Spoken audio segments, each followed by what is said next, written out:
갈라디아 교회의 핵심적인 문제는 율법의 행위로 구원을 받으려 했다는 데 있습니다. 그러면 오늘날 우리 중에 율법의 행위를 통해서 구원을 받는다고 생각하는 사람들이 있느냐? 아무도 없어요.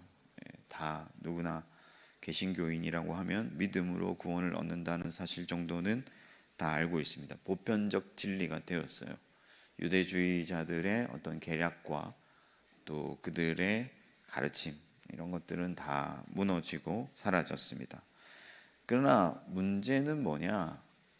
우리 안에 있는 죄성, 그러니까 본성은 그대로다 하는 거죠. 물론 성령 안에서 우리가 새롭게 되었음에도 불구하고 여전히 우리 안에는 죄인된 본성이 남아 있어서 그들과 같이 생각하고 그들처럼 행동하려는 어떤 의향, 성향들이 남아있다 하는 거예요. 그래서 중세 교회가 타락했잖아요. 그들이 타락할 때 유대주의자들의 어떤 그 결을 따라갔거든요. 공로주의, 자기들의 행위로서 하나님과 협업한다, 그러니까 하나님과 협력해서 구원을 받는다고 주장을 했고, 그래서 여러 가지 어떤 그런 잘못된 문제들을 만들어냈는데, 뭐 성인들을 숭배한다든지, 그리고 성직자를 계급화한다든지, 또 뭐 성당을 크고 화려하게 지어서 교세를 자랑하려 했다든지, 면죄부를 판매했다든지, 이런 잘못들을 저질렀습니다. 이후에 종교개혁이 일어났고 루터와 칼빈 같은 사람들에 의해서 이신칭의 교리가 가르쳐지고 개신교로 사람들이 돌아왔죠. 그럼에도 불구하고 여전히 오늘날 우리 가운데도 행위로서 구원을 얻으려고 하는 그런 인간의 어떤 위치를 확보하려 하는 시도들이 계속 있다 하는 거예요. 그래서 중세교회가 마치 이 성당을 크게 지어가지고, 여러분들 유럽에 가보시면 그 성당들이 얼마나 크고 화려한지 모릅니다. 그랬던 것처럼 한국 교회도 막 교회 건물을 크게 지어서 뭐 여기 하나님의 영광이 있다 하고 마치 자기들이 하나님께 뭔가 기여한 것처럼 생각하는 그런 일들이 많다 하는 것이죠. 뿐만 아니라 예배에 참석하고 11조하고 뭐 기도하고 새벽 기도하고 이런 어떤 종교적인 행위들로서 자기가 구원 안에 있다고 착각하는 사람들이 다수 있다 하는 것입니다. 여러분, 우리는 예수를 믿음으로써 구원을 얻는 줄 믿습니다. 이것이 진리입니다. 오늘 바울의 말씀을 통해서 우리 안에 있는 행위 구원에 대한 어떤 성향, 이 성향들을 다 물리치고 무너뜨리고 오직 믿음으로 나아가는 이 새벽이 되길 바라는데, 바울이 이 유대주의자들의 가르침을 배격하면서 계속해서 어떤 논증들을 펼쳐나가는데, 오늘 우리가 읽은 본문의 이 논증을 3단계로, 그러니까 한 3단계로 정리를 할 수가 있습니다. 가장 먼저 첫 번째는 믿음으로써만 의를 얻는다 하는 거예요. 믿음으로써만 의를 얻는다. 이 사실을 증명하기 위해서 바울은 아브라함을 예로 듭니다. 아브라함이 어떻게 의를 얻었느냐? 아브라함은 유대인들이 절대시하는 사람이에요. 그죠? 자신들의 뿌리고 그 근원이고, 아브라함으로부터 이스라엘이 시작했기 때문에 아브라함을 절대적으로 여기는데, 과연 너희들이 절대시 여기는 그가 어떻게 의를 얻었느냐 하는 거예요. 이 사건은 창세기 15장으로 돌아가게 되는데, 여호와께서 아브라함에게 나타나셔서 그러니까 실망해 있는 아브라함에게 나타나셔서 이제 내가 너에게 상속자를 줄 것이고, 그리고 밖으로 불러내셔서 하늘의 별을 보라 하시면서 저 별들과 같이 너희 자손이 많아질 거다, 이렇게 할 때 아브라함이 그 말씀을 믿었고 하나님이 그것을 의로 여기셨더라 하는 말씀이 있습니다. 그러니까 아브라함이 의를 얻은 것은 율법이 주어지기도 전에 그의 믿음으로써 얻게 된 것이고, 아브라함은 바랄 수 없는 중에 바라고 믿을 수 없는 중에 믿었기 때문에 하나님으로부터 인정을 받은 거예요. 그래서 아브라함이 행위로서가 아니라 믿음으로써 의인이라 인정을 받았는데 어떻게 너희가 율법의 행위로서 의를 얻으려고 하는 것이냐? 오직 믿음으로 의를 얻는다 하는 것이죠. 성경이 이 사실을 미리 알았기 때문에 아브라함에게 너로 인하여 모든 사람들이 민족이 복을 얻을 것이라 예언하였다라고 바울은 말씀하고 있습니다. 그래서 믿음 안에 있는 자들은 아브라함의 자손이고 누구나 아브라함의 자손이고 아브라함과 같이 복을 받는다는 것이 바울의 말씀입니다. 여러분, 신앙에서 제일 우선적이고 중요한 것이 뭘까요? 바로 믿음입니다. 새벽기도 제단을 쌓는 일 중요하고 공예배 빠지지 않는 일 중요하고 11조 하는 건 중요하지만은 믿음이 없으면 아무것도 아니에요. 하나님께 나아가는 자는 반드시 그가 계신 곳과 그를 찾는 자에게 상 주시는 이심을 믿어야 한다고 말씀했습니다. 믿음과 없이는 예수 그리스도와 연합할 수 없고 믿음이 없이는 하나님께로 나아갈 수가 없는 거죠. 믿음 없는 신앙생활은 그 자체로 허상입니다. 그러므로 여러분, 우리가 가장 먼저 하나님께 구해야 할 것도 믿음이에요. 오늘 이 새벽에 여러분 믿음 없음을 불쌍히 여겨주시기를 기도하시기 바랍니다. 여러분들의 믿음이 견고해지기를, 여러분들의 믿음이 풍성해지기를, 여러분의 믿음이 여전히 살아있는 믿음이 되기를 기도해야 돼요. 그렇지 않으면요, 우리가 믿는다라고 스스로 착각하고 우리의 행위로서 그 믿음을 덮어버리고, 그러니까 그 믿음은 사실 빈약하고 초라하고 아무것도 남아있지 않는데도 불구하고 많은 행위들로서 그 믿음이 여전히 나에게 있다는 착각을 가지고 살아갈 수 있게 된다 하는 거예요. 뿐만 아니라 가장 위험한 믿음이 바로 맹목적인 믿음이에요. 목표가 없고 바른 하나님의 말씀이 없고 진리가 없고 그저 믿습니다 하는 그런 믿음이죠.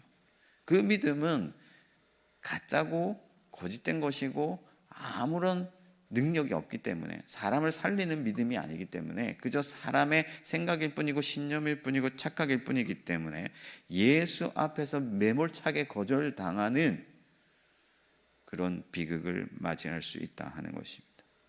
그러므로 여러분, 믿음으로 날마다 돌아가시고 그 믿음을 새롭게 하시고 그 믿음을 소중히 여기는 여러분들이 되기를 바랍니다. 여러분, 믿음은 말씀에서 나는 것이죠. 살아있는 하나님의 말씀을 성령으로 경험할 때 그 믿음이 견고해지고 믿음에서 믿음으로 나아가게 되는 것입니다.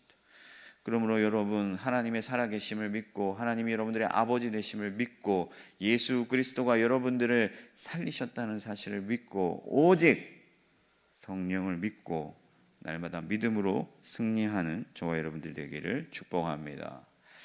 두 번째 바울의 논증은요, 행위를 통해서는 저주만 남는다 하는 거예요. 행위를 통해서는 저주를 받을 뿐이다 하는 것이죠. 여러분, 행위로 구원을 얻으려는 자는 누구든지 저주를 받게 됩니다. 이 사실에 대한 논증은 로마서에서도 볼 수가 있어요. 바울이 로마 교회에도 이와 같은 문제가 있었기 때문에, 물론 이 로마 교회의 문제는 이것보다는 심각한 것은 아니었어요. 그러니까 유대주의가 들어와서 율법을 통해서 구원을 얻으려는 문제는 아니었고, 어떤 유대교 그리스도인들이 헬라인 그리스도인들보다 자기들이 월등하다, 좀 더 낫다라고 생각하는 문제 때문에 이 편지를 쓰게 되는데, 어쨌든 결이 비슷하기 때문에 비슷한 논증을 하고 있어요. 그러니까 율법의 행위로 구원을 얻으려면은 중요한 것은 율법의 전부를 지켜야 된다는 거죠. 그러니까 율법으로 통과를, 여러분 운전면허 시험을 통과하려면 70점 이상이면 되고 이런 게 있잖아요. 하나님의 기준은 100점이에요. 99점이라도 부족합니다. 왜? 한 말씀이라도 순종치 아니하면 그 말씀에 대한 대가를 치러야 되기 때문에. 하나님의 말씀은 완전하시고 그 말씀의 무게는 너무나 크고 위대하기 때문에 어떤 말씀이라도 순종하지 아니하면 그 말씀에 대한 저주를, 그 불순종에 대한 저주를 받게 되어 있어요. 그래서 여러분, 율법 자체가 구원을 우리에게 줄 수 없지만, 그렇다고 해서 여러분 율법이 무능하냐? 그렇지는 않습니다. 하나님께서는 자기의 의를 그 율법 가운데 주셨기 때문에 율법을 모두 지켜 행할 수 있는 자가 있다면 율법으로 살 거예요. 그러니까 율법을 몰라도 마음의 양심으로 온전히 율법을 다 지킬 수 있는, 행할 수 있는 자가 있다면 그는 그 마음의 양심으로 살 수 있는 거죠. 구원을 얻을 수가 있습니다. 그러나 문제는 뭐냐? 그 누구도 율법의 전부를 지킬 수가 없다 하는 거예요. 우리들 중에 아무도 율법을 온전히 다 지킬 수 있는 사람이 없다는 사실입니다. 결과적으로 누구든지 율법을 의지하여서, 결국에 자기의 행위를 의지하여서 구원을 얻으려고 하는 자가 있다면 그는 하나님의 저주를 받을 뿐이다 하는 것이 바울의 말씀입니다.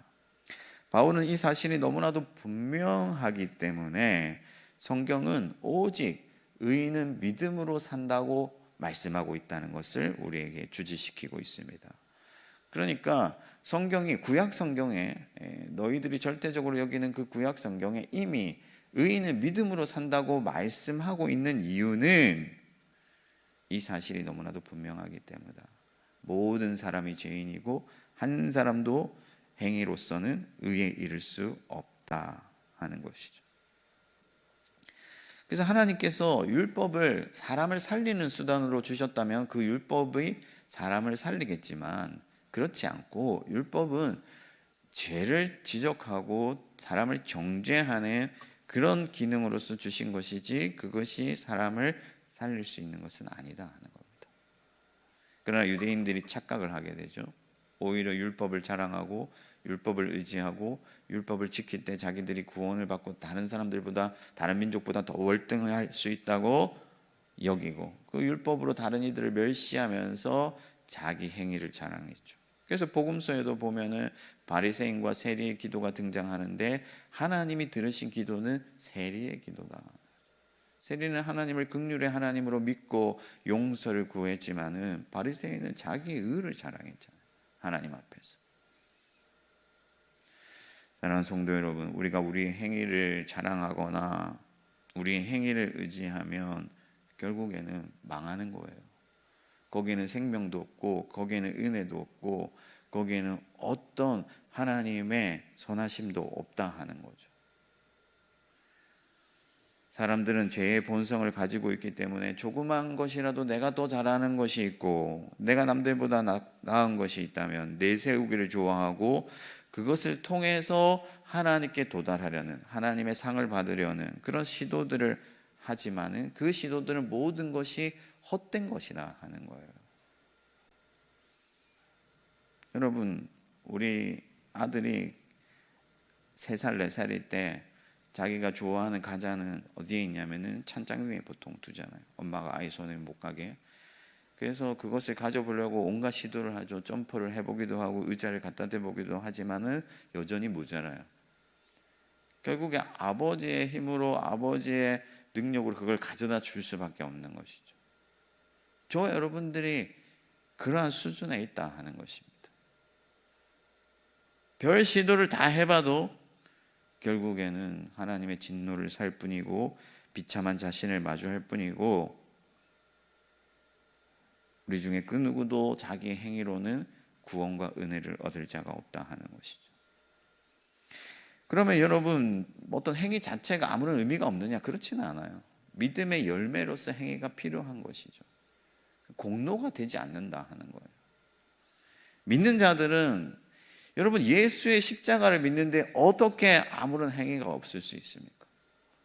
살아계신 하나님이, 전능하신 하나님이 나 같은 죄인을 위해서 이 땅에 오셔서 십자가를 지시고 나를 속량해 주시고 나를 위해서 생명을 주시고 모든 것을 주셨는데 어떻게 우리가 가만히 앉아 있을 수가 있습니까? 마땅히 우리가 하나님 앞에서 의를 행하고 선을 행하고 구원을 행하고 다른 사람들을 살리는 일을 행해야겠지만 그 행위가 우리에게 있어서 공로가 될 수 없다는 거예요. 누구나 무익한 종이고 다만 마땅히 해야 할 일을 할 뿐이다 하는 것이죠. 바울이 자기 공로를 내세우려고 했다면 얼마든지 내세울 것이 많았겠지만은 그는 모든 것을 배설물로 여긴다라고 말씀했습니다. 그리고 오직 십자가를 자랑한다고 말씀한 것이죠. 여러분, 예수를 자랑하고 예수를 드러내면 여러분들은 영광을 얻겠지만 여러분들의 행위와 여러분들의 공로를 내세우면 여러분들은 비참해질 뿐이에요. 여러분들 서울시민교회 가운데 기여한 것이 있고 이 교회에 여러분들의 공로가 있다면요, 하나님 앞에서 그것을 싹 잊어버릴 수 있도록 기도하시기 바랍니다. 아무것도 머릿속에 남아있지 않도록 오직 예수의 은혜만 붙들고 나아갈 수 있도록 겸손하고 무익한 종으로 살 수 있도록 오늘 이 새벽에 기도하시기 바랍니다. 그러면 여러분들은 영광을 얻을 거예요. 마지막 세 번째 논증은 율법의 저주를 그리스도께서 속량하셨다 하는 거예요. 이것이 바울의 말씀의 핵심입니다. 바울이 두 가지로 논증을 했지만은 아직 해결해야 될 문제가 있습니다. 그게 뭐냐면 우리가 이미 불순종한 이 불순종의 대가를 어떻게 할 것인가 하는 문제고, 어떻게 믿음으로써 의를 얻을 수 있는가 하는 문제예요. 이 문제의 해답은 오직 예수 그리스도께 있습니다. 예수께서 우리가 받아야 할 그 죄의 대가를 대신 지시고 우리를 속량해 주셨다 하는 거예요. 속전을 내어 주셨다 하는 거죠. 나를 용서하시기 위한 대가를 이미 지불하셨고 치르셨다는 거죠. 그래서 나무에 달린 자마다 저주를 받는 자다 했는데 예수 그리스도께서 우리가 받아야 할 그 저주를 다 받아주셨다 하는 겁니다. 아울러서 예수 안에 있는 자마다 아브라함에게 약속하신 그 의를 받는다, 그 성령을 받는다고 했어요. 그러니까 예수를 믿음으로써 예수와 연합하는 자들은 예수의 공로를 얻고 그 의로서 구원을 얻는다 하는 것이죠. 바울이 믿음을 강조한 이유가 여기에 있습니다, 여러분. 믿음은 예수 그리스도께로 가는 유일한 수단이에요. 그래서 오직 믿음을 말하는 것이죠. 믿음이 공로가 되는 것이 아닙니다, 여러분. 내가 예수님을 믿는다 혹은 아브라함이 하나님을 믿었다 하는 그 믿음이 공로가 되어서 하나님께 인정되는 것이 아니라 그 믿음으로 우리가 예수 그리스도께 이르게 되고 그리스도의 그 공로의 그 의를 얻게 됨으로써 우리가 구원을 받게 되는 것이죠. 그래서 아브라함도 결국에는 예수의 의를 통해서 구원을 받는 것입니다. 사랑하는 성도 여러분, 우리의 신앙의 핵심이 예수 그리스도인 것을 믿으시기 바랍니다. 오늘날 한국교회에 예수 그리스도에 대한 말씀이 점차 사라져가고 있어요. 이 땅에서 어떻게 하면 잘 살고, 어떻게 하면 우울하지 않게 살고, 어떻게 하면 내가 이 땅에서 잘 살 수 있고 성공할 수 있는가? 그것이 아니라 여러분, 아무리 성공을 하더라도 이 세상에서 가장 높은 곳에 이른다 할지라도 예수가 없으면 그 인생은 허무하고 그 인생은 결국에 멸망으로 마치는 거예요. 아무것도 가지고 있지 않아도 예수가 있으면 생명을 얻고 하나님의 나라를 유산으로 받을 줄 믿습니다. 그러므로 여러분, 예수를 사랑하고 예수를 사모하고 예수를 갈망하고 예수를 믿음으로 나아가시길 바랍니다. 예수님은 나는 나무요 너희는 가지니 라고 말씀했어요. 누구든지 예수 안에 있으면 생명을 얻습니다. 내 말이 너희 안에 거하고 너희가 내 안에 거하면 무엇이든지 구하라. 그리하면 이룬다 말씀하셨죠. 하나님의 능력과 하나님의 전능하심과 하나님의 모든 은혜와 모든 부요하심과 풍성하심이 예수 그리스도를 통해서 우리에게 온다 하는 거예요. 그러므로 여러분들의 유일한 위로가 예수 그리스도가 되게 하시길 바랍니다. 여러분, 세상에서 돈이 좀 있고 세상에서 직업적인 어떤 커리어를 쌓고 세상에서 좋은 집에 산다고 해서 그가 행복한 것은 아니에요. 오직 예수를 마음에 모시고 예수 그리스도의 뒤를 겸손히 쫓아갈 때, 믿음으로서 날마다 예수와 연합할 때 거기에 생명이 있고 거기에 기쁨이 있고 거기에 감사가 있고 거기에 능력이 있는 것이죠. 오늘 하루도 예수를 이 새벽에 깊이 여러분들의 마음에 모셔드리고 여러분들의 인생의 중심에 그분을 모셔드려서 예수 그리스도와 함께 복된 하루를 사시기를 축복합니다. 말씀을 맺겠습니다. 사랑하는 성도 여러분, 우리가 감히 행위를 내세울 것이 있습니까? 누가 하나님 앞에서 자기를 자랑할 수 있습니까?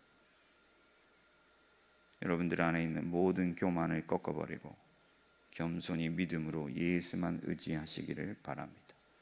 예수 안에 그 생명과 예수 안에서 주어질 그 하나님의 나라를 사모하며 믿음으로써 겸손히 예수를 붙드는 자는 살 것이고, 자기 행위를 의지하고 그것을 자랑하는 자는 멸망하게 될 것입니다. 이 새벽에도 이 사실을 굳건히 믿고 믿음으로 예수만 바라는 저와 여러분들 되시기를 주님의 이름으로 축원합니다. 하늘에 계신 우리 아버지, 아버지의 이름을 거룩하게 하시며 아버지의 나라가 오게 하시며 아버지의 뜻이 하늘에서와 같이 땅에서도 이루어지게 하소서. 오늘 우리에게 일용할 양식을 주시고 우리가 우리에게 잘못한 사람을 용서하여 준 것 같이 우리 죄를 용서하여 주시고 우리를 시험에 빠지지 않게 하시고 악에서 구하소서. 나라와 권능과 영광이 영원히 아버지의 것입니다. 아멘.